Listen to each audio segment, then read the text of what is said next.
mapapakinggan ang programang Know Your Bible. Alamin ang inyong Biblia. Hatid sa inyo ng World Radio International and is supported by Church of Christ. Narito na si Brother Daniel Oliva. Magandang umaga po mga kaibigan at mga kapatid. Ito na naman ang programang Alamin ang inyong Biblia. Know Your Bible program. Hatid po sa inyo ng World Radio International through White Sparrow Road Church of Christ and West Monroe, Louisiana, USA. Ito po ay narinig rin every Sunday dito po sa DWRA GMA Radio, broadcasting from Baguio City, Barangay 92.7 every Sunday from 5 to 6 o'clock in the morning. Ito po ay inuuna natin sa YouTube for the benefit of our brothers and sisters all over the world, all over the Philippines, and of course sa mga kapatiran din na hindi naabot ng signal ng radio. Ang ating pong paksa na pag-uusapan na pinamagatan ko sa Ingles, Growing the Church, the Indigenous Way. Ating teksto ay matatagpuan sa Book of Acts chapter 16 verse 5. Mamaya po basahin ito. This radio broadcast is intended for August 18, 2024. At ito na po ang ating pagbabasa sa ating teksto.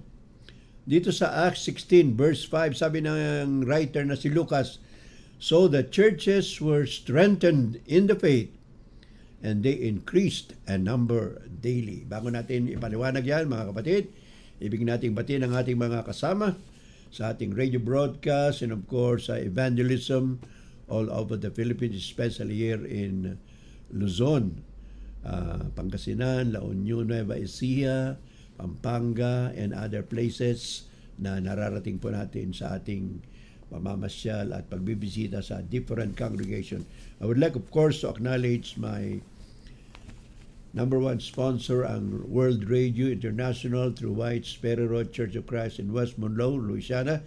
Ang ating contact person diyan, si kapatid na Robert Abels and si Sister Beverly Henry Dobbs.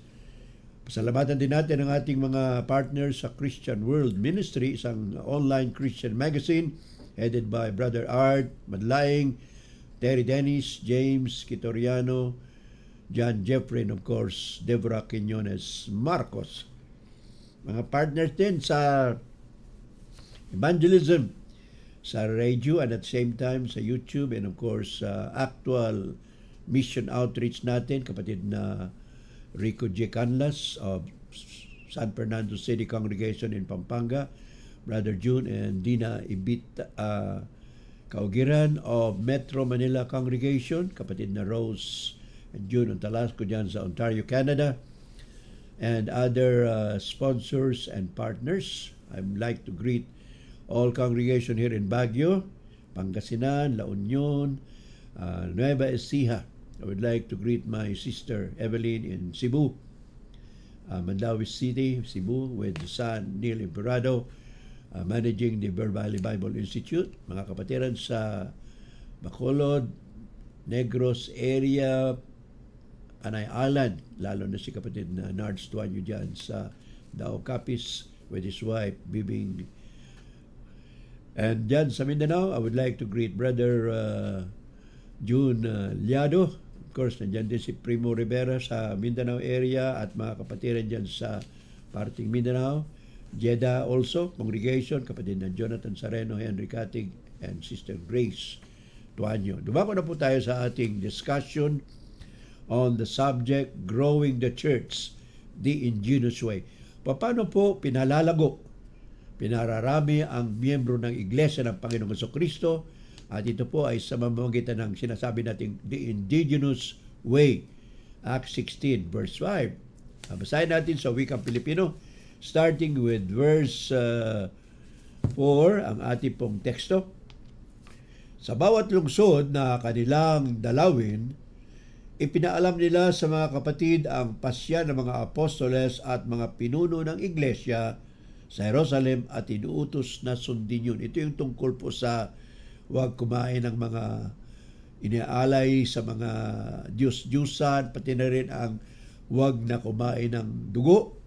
At of course, sinasabi pa rin ng mga apostoles na ang mga hintil na Kristiyano ay lumayo sa tinatawag na makasalanang pamumuhay. At sa verse 5, sabi dito, kaya't tumibay sa pananampalataya ang mga kaanib ng mga iglesia. In other words, napakaraming iglesia sa Asia Minor na binisita ni Apostol Pablo sa Bernabe at araw-araw ay nadagdagan ang kanilang bilang. So mapapansin natin dito mga kaibigan at mga kapatid na hindi lang po iisa ang iglesia.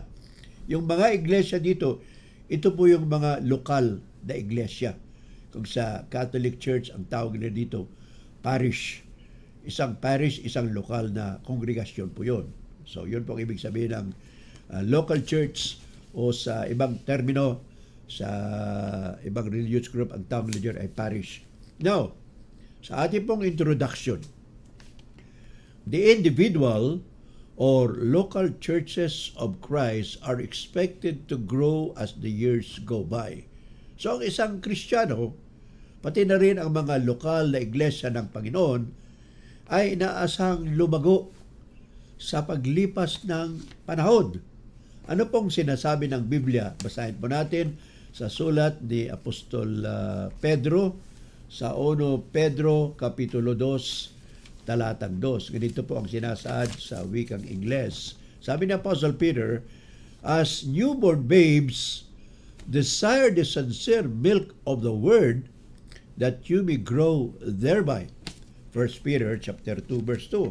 Sabi dito sa salitang atin, gaya ng sanggol, kayo'y manabik sa dalisay na gatas ng espiritual upang lumago kayo tungo sa kaligtasan. So, habang baby pa o sanggol pa, siyempre gatas. Pero pag tumanda na, hindi na po gatas. So, ganun din po sa spiritual na aplikasyon. Kapag ikaw ay medyo maedad na sa pagiging member ng Iglesia ng Panginoon, siyempre hindi na puro gatas. Kung hindi, sabi ni Apostol Pedro, lumago kayo tungo sa kaligtasan. Mayroon pa pong babasahin natin dito sa Book of Hebrews, chapter 6, verse 1, ang patungkol sa sinabi pa rin ng writer ng Hebrew, chapter 6, verse 1. Sabi dito ng Hebrews, sa wikang Ingles, Christians and churches are to leave the elementary doctrines of Christ and go on to maturity. Hebrews chapter 6, verse 1. Ganito po sinasabi sa wikang Pilipino. Kaya't iwan na natin ang mga panimulang aral or elementary teachings tungkol kay Kristo at magpatuloy tayo sa mga aral na para sa mga may sapat na gulang na. In other words, habang tumatanda tayo sa Panginoon, ang ating napag-aaralan, yung medyo matitindi na doktrina, yung medyo malalalim na. Hindi na yung tinatawag nating elementary doctrines or panimulang aralin. In other words, hindi lang grade 1, grade 2, kung hindi, pupunta ka na rin sa grade 5, grade 6 na mga paksa na pag-uusapan tungkol sa pananampalataya sa ating Panginoong Jesucristo. So yan pong sinabi ng ating introduction ng isang individual, isang tao, Kristiyano, pati na rin ang mga lokal na iglesia ay dapat ay lumago, tumubo sa paglipas ng panahon ayon sa binasa natin kay 1 Pedro Kapitulo 2, talatang 2 at ayon pa rin sa Hebrews chapter 6, verse 1. Now, lumako na po tayo sa ating main lesson, the discussion. But before that, ibig ko pong ibigay yung summary ng ating pag-aaralan. In this lesson, brothers and sisters, we shall discuss the subject, growing the church the indigenous way. So, ating pag-aaralan kung paano lumago ang iglesia at ang pamamaraan ay tinatagurian kong the indigenous way. Indigenous. Ang ibig sabihin ng indigenous, mamaya papaliwanag ko. The term indigenous as applied to the church growth. Ano pong ibig sabihin ng salitang indigenous sa wikang Ingles? Tungkol naman sa paglago ng isang lokal na iglesia. Number 2, self-governing church growth strategy. Ang pansariling pamamahala ng isang lokal na iglesia, ito yung isang pamamaraan ng paglago. Self-governing or self-government. Number 2, self-propagating church growth strategy. Ano pa ibig sabihin ng self-propagating? Yung lumalago siya na mag-isa. In other words, it reproduces itself. Katulad ng isang tanim o isang hayop, mayroon siyang tinatawag na binhi, at pag nagkaroon ng tinatawag nating union of the male and the female species, magkakaroon ng bagong hayop o bagong tanim. So, spiritually speaking, that is also applicable. Pag-aaralan po natin yan. How to reproduce the local congregation para ito ay dumami. Katulad ng binasa natin kanina sa Acts chapter 16 verse 5, lumago ang mga iglesia at nadararagdagan ang mga bilang nito araw-araw. Sabi doon sa Gawa, Kapitulo 16, talatang 5. And the last part of our lesson is the idea of self-supporting church strategy. Paano po lumago ang isang lokal na iglesia sa pamamagitan ng suportang pinansyal na manggagaling mismo sa kanyang lokal na iglesia. So yan po ang mga pag-aaralan natin sa umagang ito. At nawa ito po ay makatulong sa napakaraming kongregasyon ng Panginoon sa buong Pilipinas at sa buong mundo kung paano pinalalago, pinararami ang miyembro, and at the same time, lumalago rin sila spiritually speaking sa kanilang kaalaman, sa kanilang debosyon sa Panginoon. Number 1, yung termino pong indigenous. The word indigenous as applied to church growth. Now, the word Indi, ito po ay galing sa salitang Latin, Indo, which means in or within, plus the word gignere, which means to beget. So, ibig sabihin ng indigenous, yung lumalago na pansarili, tumutubo na pansarili. Hindi na kailangan ng tinatawag nating outside force para ito ay lumago, lumaki. Now, for example, the word indigene or indigena, word for a plant or animal that lives, grows, or degenerates in a certain area. Halimbawa po, ang isang tanim na dito lang matatagpuan, halimbawa sa Pilipinas, ang, let us say, ang nyug. Of course, maraming nyug sa buong mundo. Pero halimbawa, example lang po yan, ano?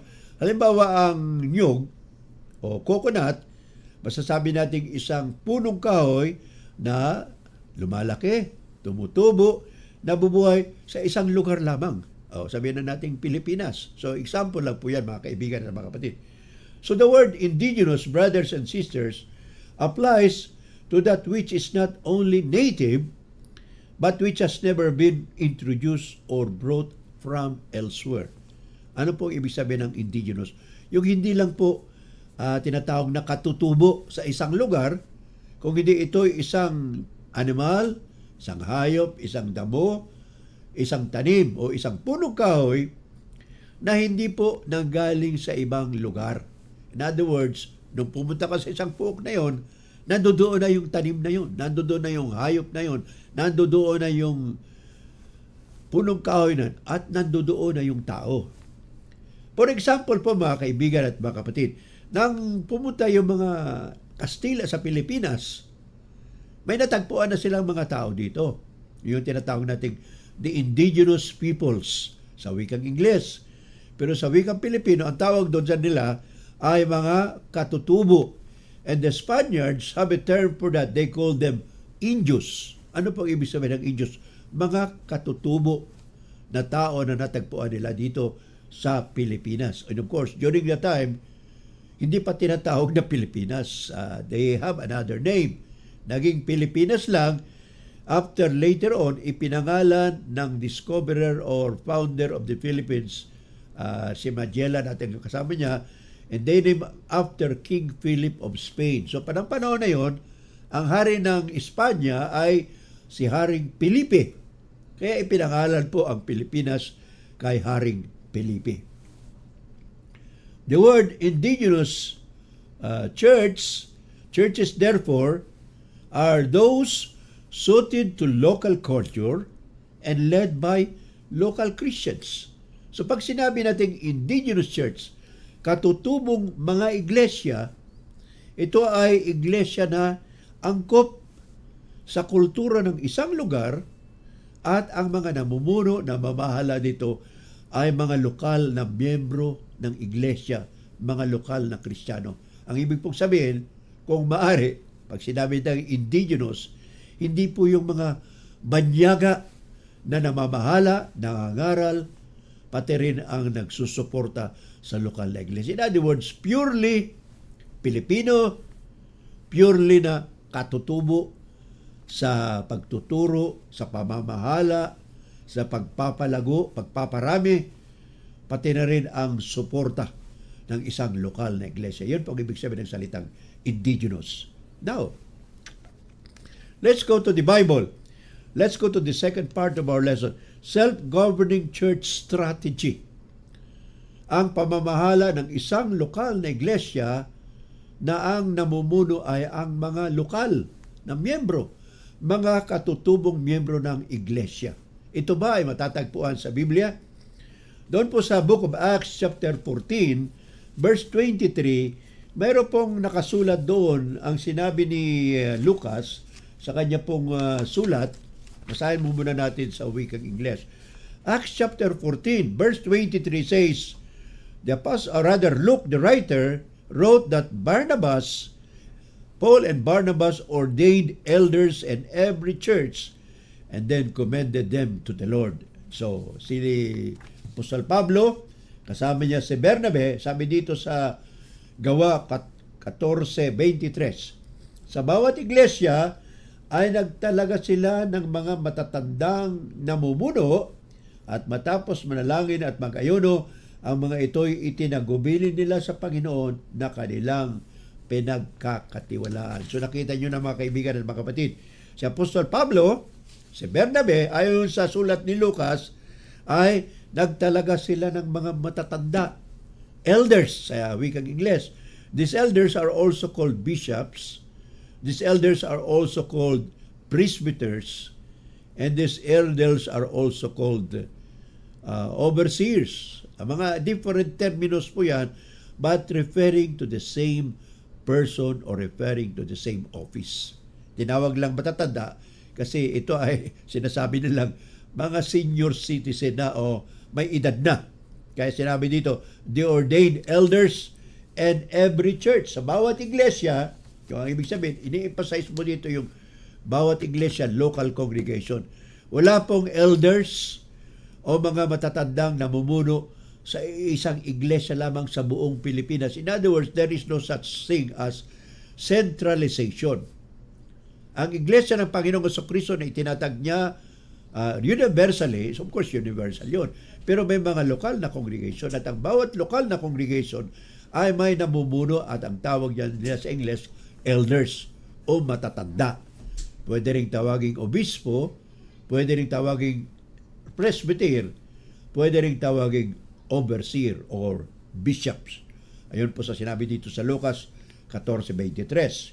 Kung mayroon pa kayo mga katanungan, pwede kayong magbigay ng comments or questions sa video na ito pagkatapos ninyo mapakinggan.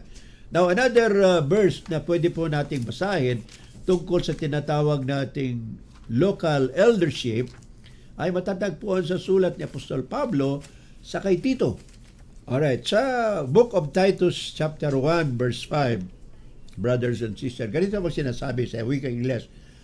The Apostle Paul wrote to Titus, "For this cause I left you in Crete, that you should set in order the things that are wanting and ordain elders in every city as I have appointed you." Tingnan nyo sabi ni Apostol Pablo, dahilan nito, iniwan kita sa Creta. Ang sinusulatan niya po yung evangelist o mga ngaral na si Tito. Iniwan kita sa Creta, isang isla po ito, malapit sa Grisya, upang ayusin mo ang mga bagay na dapat pang ayusin at upang magtalaga ka ng matatandang pinuno ng iglesia sa bawat bayan ayon sa inuutos ko sa iyo. So nakikita niyo mga kapatid na si Tito, isang evangelist o mga ngaral, ay iniwan ni Apostol Pablo doon sa isla ng Creta, at ang Creta po meron pa hanggang ngayon. Sabi niya, ayusin mo yung mga bagay-bagay doon sa iglesia at magtalaga ka. You appoint elders, mga matatandang pinuno ng iglesia. Matatanda, senior citizen, pero hindi lang yan ang qualification. Mayroon pa silang ibang qualification. Pwede rin tawaging obispo, pwede rin tawaging overseers o presbyters. At sabi niya, magtalaga ka sa bawat bayan. In other words, sa Creta, hindi lang po isang lugar ang mayroong iglesia ng Panginoon o iglesia ng Panginoong Jesucristo. So sa bawat bayan, sabi niya, local church, magtalaga ka ng mga matatandang pinuno sa bawat bayan ayon sa inuutos ko sa iyo. Bakit may pwedeng mag-utos si Apostol Pablo? Apostol po siya. Sa yung pinadala ng Panginoon, parang representative ng Panginoong Jesucristo dito sa lupa nang umakyat na sa kalangitan ang ating Panginoong Jesucristo. Yun po sa Matthew chapter 28 verse 18, 19, and 20. Yun po ang teksto na pwede nating gawing batayan. Okay, so nakikita natin na si Tito ay itinalaga ni Apostol Pablo, iniwan niya sa Creta para siya ay magtalaga ng mga matatanda sa bawat bayan o bawat syudad doon sa isla ng Creta. Ibig pong sabihin, mga kaibigan at mga kapatid, hindi lang po iisang iglesia ang matatagpuan sa Creta noong panahon na yon. Ayon sa mga scholars, mga commentators, minimum of 10 hanggang 20 po ang mga lokal na iglesia na matatagpuan sa isla ng Creta ng panahong ito. So sabihin na lang natin 56, 57 Anno Domini. So first century, 30 years after the establishment of the Church of our Lord Jesus Christ. So these two passages na binanggit natin prove that self-governing church strategy as a component of the indigenous church. So ibig sabihin, pag sinabi nating indigenous church, katutubong iglesia ng Panginoon, ang ibig pong sabihin, pinamamahalaan ng mga lokal na miyembro ng iglesia ang isang lokal na iglesia. Katutubong mga pangulo, katutubong mga matatanda sa isang lokal na iglesia. Yun po ang ibig sabihin ng church growth strategy or self-governing church growth strategy sa isang tinatawag na indigenous church o katutubong iglesia ng ating Panginoong Jesucristo. Bakit po importante yung katutubo? Why is indigenous important? Why? Because hindi na kailangan ng foreign support, foreign workers, and foreign support or anything na magagaling sa ibang bansa kasi pwede siyang tumayo ng sarili niya. In other words, it is autonomous, it is independent, pwedeng maging self-supporting, self-governing, and self-propagating kahit walang outside na tulong or help. As local churches, therefore, brothers and sisters, are autonomous or independent, appointing elders, also called bishop, pastors, or presbyter, is the must to achieve the indigenous church status. Ano pong ibig sabihin ko dyan? Ang isang lokal na iglesia ay hindi po pwede matatawag na indigenous church o katutubong iglesia na autonomous, self-government, or independent kung wala siyang mga itinalagang mga leaders na tinatawag na mga elders, tinatawag ding bishop, pastors, presbyters, or sometimes they call them overseers. So ito po ay kinakailangan to achieve the status of being an indigenous church. Kung wala yun, malayo pa po ang isang lokal na iglesia sa tinatawag ng indigenous status o estado ng pagiging katutubong iglesia. Local church, therefore, brothers and sisters, which has been existing for a number of years, cannot be considered matured and self-government without elders and deacons. Ulitin ko po, ang isang lokal na iglesia na patagal nang naroon, sabi mo na lang 10, 15, 20 years or more, hindi pa pwedeng maitatawag na isang matured, isang developed, or indigenous church kung wala siyang tinatawag na self-government or tinatawag nating leaders. Mga katutubong lokal na miyembro at mga pinuno na tinatawag nating sometimes elders at assisted by deacons or diakono. So that is one status, one aspect of being an indigenous church. Kailangan maging self-government siya. Self-governing rather, I'm sorry. Number 2, self-propagating church growth strategy. Ang isa bang lokal na iglesia ay matatawag sang indigenous, katutubo, can it be considered autonomous and self-government kung hindi siya lumalago ng pansarili? Kailangan niya palagi may imported na workers, invited speakers and invited missionaries or what, para lang siya ay lumago. That particular aspect or status, hindi po pwede magiging indigenous church, hindi po siya pwede maging independent or autonomous sapagkat hindi siya lumalago ng pansarili niya. Let's continue the discussion. God made man and animal and plant to reproduce or propagate itself by himself or by themselves. Ang bawat tao, ang bawat hayop, pati na rin ang mga tanim, mga punong kahoy, ay pwedeng lumago ng pansarili. Hindi na po kailangan ng outside force. Itinanim mo ang isang bini, tutubo yun. Magiging isang tanim, magiging isang punong kahoy. Ang tao rin, ganun din. Hindi na kailangan ng outside force para magkaroon ng another kind of person. Yung tinatawag nilang cloning. Isang lalaki, isang babae, kapag nagkaroon ng tinatawag na relasyon bilang mag-asawa, they will produce another person or another child. Ganon din ang mga tanim. Ganon din ang mga hayop. Ganon din ang mga punong kahoy. It reproduces or propagate by itself. Autonomous, independent of other sources. So therefore, the Church of the Lord Jesus Christ, mayroon pong talinhaga, tawag sa English is the parable of the mustard seed. Ang binhi ng mustasa, and the other parable is the parable of the sower o ang talinhaga tungkol sa manghahasik. At ano yung inihasik niya? According to the book of Luke chapter 8 verse 11, the seed is the word of God.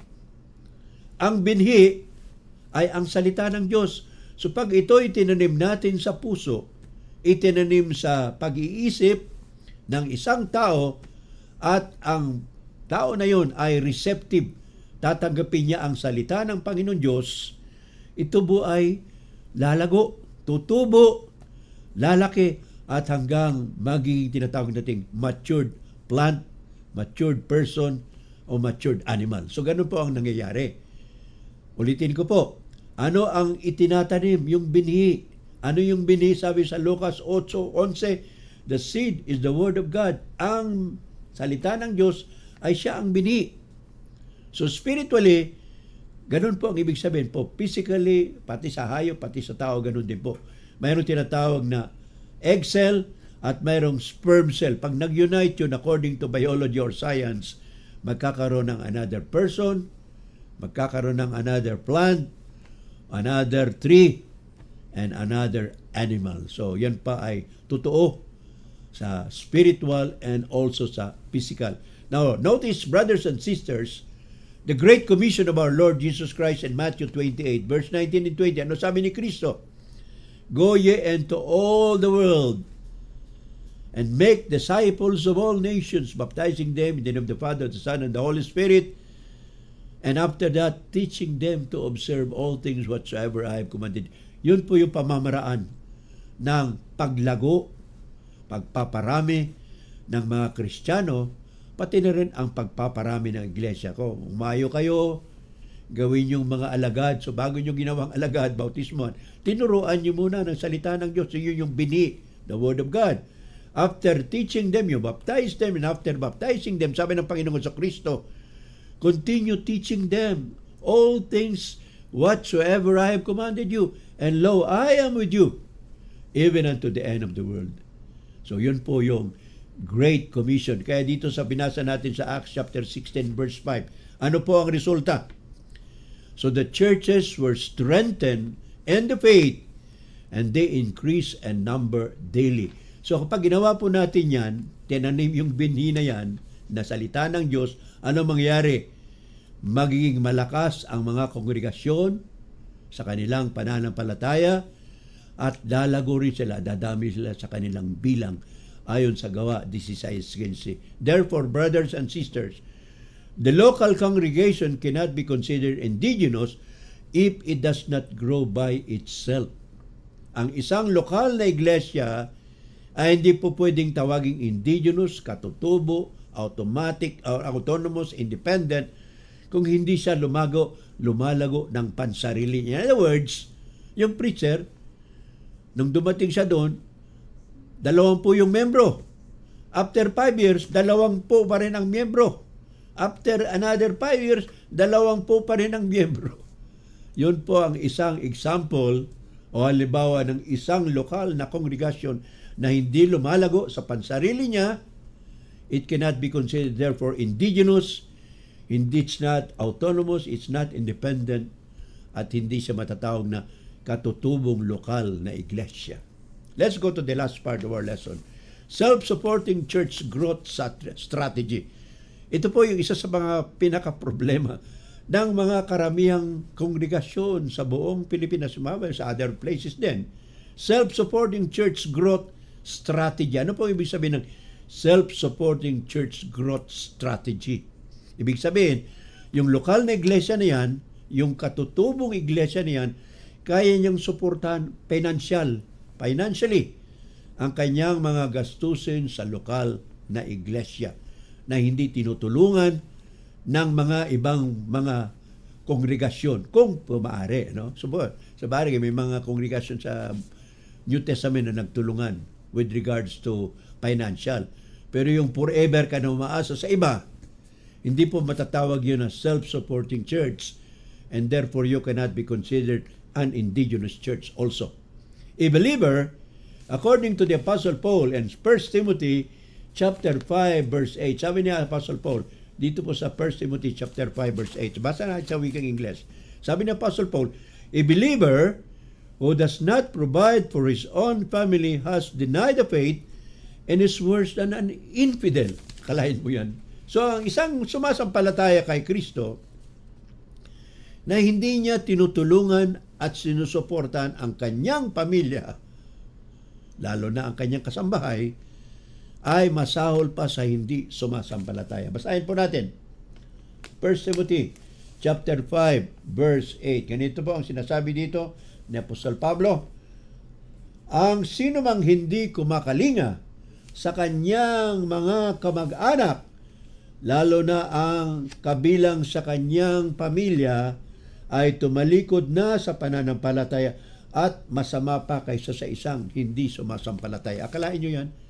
A person who does not help his own family is worse than an infidel or an unbeliever. So spiritually speaking, ang isang lokal na iglesia na hindi niya tinutulungan ang sarili niyang lokal na iglesia, ay itinatwa niya ang kanyang pananampalataya at masahol pa siya sa hindi sumasampalataya. Akalain niyo yung sabi ni Apostol Pablo, 1 Timothy 5:8. So what is the meaning of that statement, brothers and sisters?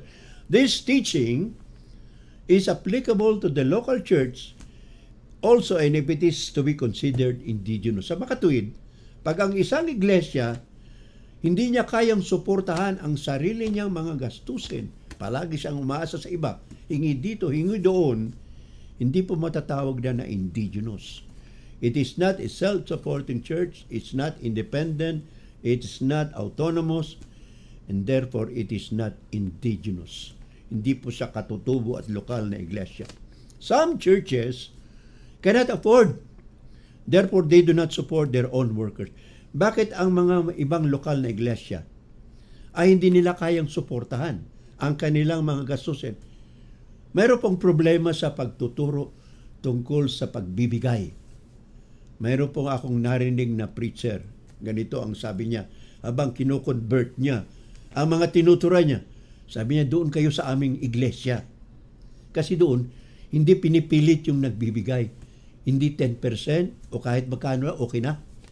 Basta mag-attend ka lang, pwede na. Mayroon pong akong narinig na ganong uri ng pagtuturo ng miyembro ng iglesia. Dito ka na sa amin kasi Hindi kami namimilit sa pagbibigay, hindi kami namimilit sa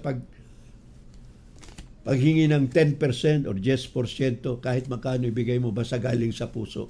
So yun po ay maling pagtuturo po, maling motivation and maling pamamaraan ng pagtuturo with regards to the idea of self-supporting church growth strategy. Therefore, preachers and evangelists have to work elsewhere. Ano pong nangyayari sa mga lokal na kongregasyon na hindi kayang suportahan ng mga preacher? So, yung mga iprang preacher nila, nagtatrabaho, naghahanap buhay, umaalis na sa pagiging ministro, pagiging evangelist, pagiging mangangaral, kasi hindi sila kayang suportahan ng lokal na iglesia noon. Kahit yung lokal na iglesia noon ay matagal na, maraming miyembro, pero ang kanilang contribution sa isang linggo, hindi natin alam kung magkano. Pwedeng 1,000 lang, 2,000. Ano naman ang gagawin mo sa 1,000 sa isang mangangaral na may pamilya? So, hindi talaga kaya, mga kapatid. Therefore, the local church suffers spiritually and numerically. So, ano mangyayari sa iglesia na matagal na may kapilya sila? It is suffering spiritually. Walang paglago spiritually speaking. Hindi rin sila dumarami sa bilang, pero may kapilya sila. Malapit pa sa kalsada, kitang-kita, may mga signboard. Pero pag pumunta ka, wala pang 40. Kung minsan, 20, 25 lang ang miyembro. At ang koleksyon, wala pang 1,000. Ganun po ang nangyayari kung minsan. Sa mga lokal na iglesia na hindi matatawag na self-supporting church, indigenous church, independent church, autonomous church, o katutubong iglesia. Therefore, what is needed in this kind of congregation, brothers and sisters, good lessons on giving and stewardship. Dapat may pagtuturo tungkol sa pagbibigay, stewardship, pagiging katiwala ng mga ari-arian natin at kayamanan dito sa mundo. At ito po ay dapat nilang ituro sa lokal na iglesia para rating nila yung tinatawag na indigenous church status o self-supporting congregation na hindi umaasa palagi sa mga suporta ng ibang lokal na congregation o pati na rin sa mga iglesia na nanggagaling sa ibang bansa. Yan po ang ating leksyon, mga kaibigan at mga kapatid. Pwede po kayo magtanong, pwede pa kayo mag-react sa ating mga leksyon na pinahayag dito. Darating na po tayo sa ating conclusion. Sa pagtatapos po, mga kaibigan at mga kapatid, ulitin ko po, churches and individual Christians are commanded spiritually to become matured in the faith. Binasa na po natin kanina sa 1 Peter chapter 2 verse 2. Sabi ni Apostle Peter, long for the sincere milk of the Word of God. Nasa inyo ang gatas na espiritual. Sabi ni Apostol Pedro, para kayo ay lumago. Sabi pa rin ng Hebrews chapter 6 verse 1, iwanan ninyo ang mga elementary doctrines, mga panhimulang aralin at kayo ay dapat na maging matured spiritually after so many years. Our Lord Jesus Christ said also in the book of Matthew chapter 5 verse 48, ano sabi ni Kristo? Maging ganap kayo katulad ng inyong amang nasa langit. Be therefore perfect as your heavenly Father is perfect. Yung perfection po dito, hindi po ito sa pinapatungkol sa sinless perfection, kasi hindi po posible yan. Talagang nakakasala ang tao. But the idea here of perfection is becoming matured in the faith, self-supporting, self-propagating, self-governing, attaining the so-called indigenous status, if possible, with the help of the Lord. And of course, with the help of the leaders.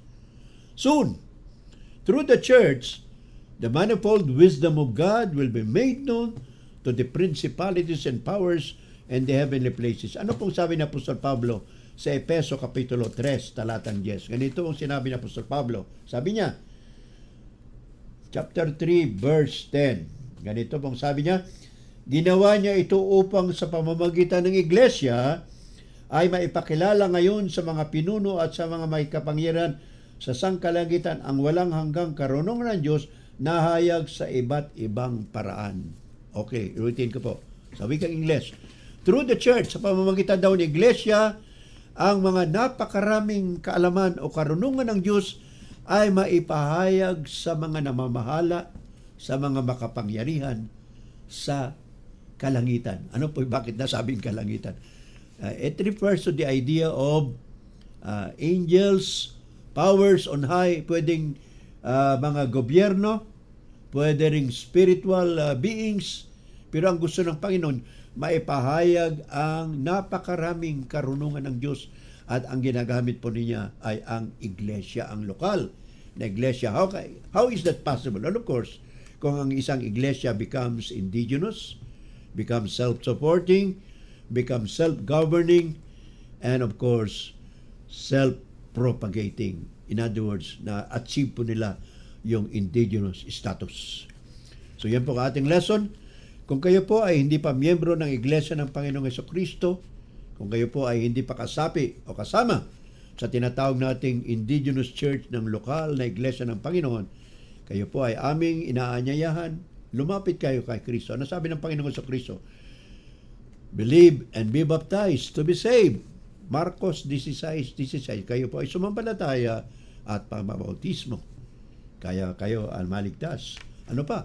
Sabi ni Apostol Pedro, mangagsisi kayo at magpabautismo sa pangalan ni Kristo sa kapatawaran ng inyong mga kasalanan at sa pagtanggap ng kaloob ng Espiritu Santo.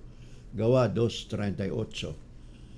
Ngayon na po ang araw ng kaligtasan. Today is the day of salvation. Kung ikaw po ay kumbinsido na, pwede namin kayong tulungan.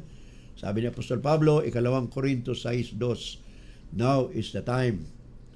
Now is the day of salvation. So wag na po kayong mag-atubuli. Si Kristo po ay nag-i-invite sa lahat ng mga tao na lumapit sa Kanya, sa Kanyang sinabi sa Matthew 11:28-30. Sabi ni Kristo, lumapit kayo sa akin kayong lahat na nabibigatan, nahihirapan, at bibigyan ko kayo ng spiritual na kapayangan sapagkat ako ay maamo at ang aking pabigat ay hindi mabigat kung hindi magaan lamang. Come unto me, all ye that labor and are heavy laden, and I will give you rest. Take my yoke upon you and learn of me, for I am meek and lowly in heart, and ye shall find rest unto your souls, for my yoke is easy, and my burden is light. Yan po ang ating mensahe. Manalangin po tayo mga kaibigan at mga kapatid. Marami pong salamat, Panginoon, sa leksyon na ito. Nawa, ito po ay makatulong sa napakaraming kongregasyon sa buong Pilipinas, sa buong mundo, sa mga kapatiran all over the Philippines, all over the world. Nawa ay ma-attain namin, marating namin ang sinatawag na status of being an indigenous church, self-governing, self-supporting, and self-propagating na kongregasyon. Para sabihin namin dito sa Biblia, ayon sa binasa kanina namin sa Acts chapter 16 verse 5, ang mga iglesia ay naging matibay sa kanilang pananampalataya at sila ay dumarami sa kanilang bilang araw-araw. Tulungan niyo po kami mga kapatid. Panginoon, tulungan niyo rin ang mga nakpinig, tulungan niyo rin ang mga taong naghahanap ng katotohanan. Salamat sa inyong anak na si Jesucristo. Salamat sa aming mga supporters and sponsors and partners in the ministry. Please cleanse us, O Lord, from our sins, and we also forgive those who trespass against us. Thank you for everything, Lord. We love you. We love you. We love you also. Lord, through thy Son, Jesus Christ, we ask all these things. Amen. Amen. Amen. Praise the Lord, for he is glorious. Never shall his promise fail. God is victorious. Sin and death shall not prevail. Hallelujah. Amen. Hallelujah. Amen. Amen. Amen. Praise the Lord of our salvation. Host on high, his power proclaim. Heaven and earth and all creation, laud and magnify his name. Hallelujah, amen, hallelujah, amen.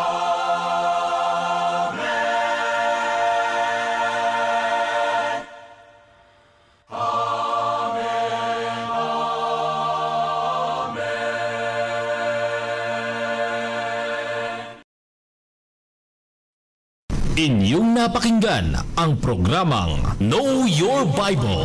Alamin ang inyong Biblia. Hatid sa inyo ng World Radio International and is supported by Church of Christ.